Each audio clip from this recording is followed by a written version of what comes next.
მოგესალმებით ჩემო კარგებო, დღეს ერთად მოვამზადოთ გაზაფხულის ერთ-ერთი მშვენება, რომელიც უგემრიელესია და დაწუნებული ვარ ბევრს გიყვართ.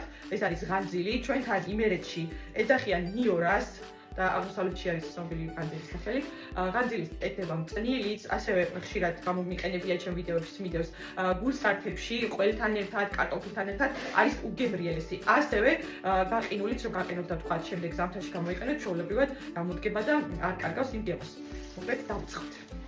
პირველ რიგში ღანძილი კარგად გავარჩიოთ სათითაოდ, შემდეგ გამდინარე წყალში, ასევე კარგად გავრეცხოთ, ჯობია ცოტა ხნით თუ დატოვებთ.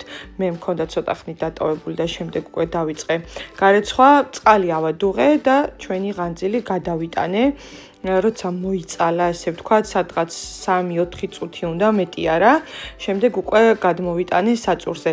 ძალიან დამბალი და დარბილებული მე პირადად არ მიყვარს, ეს გემოვნების ამბავია და მგონია რომ ესე უფრო კარგია ოდნავ ხრაშუნა.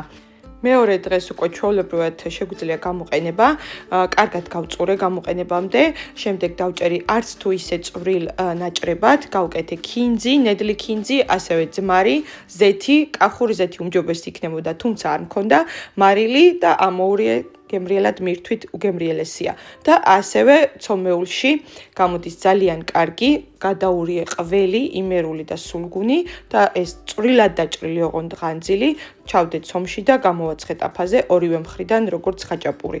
სცადეთ აუცილებლად ძალიან მოგეწონებათ. შემდეგ დანარჩენი ნაწილი უკვე ჩავდე პარკებში, რომელიც მინდა წასაღებად, გავყინე და ჩვეულებრივად იგივე გემო ექნება ზამთარში. დროებით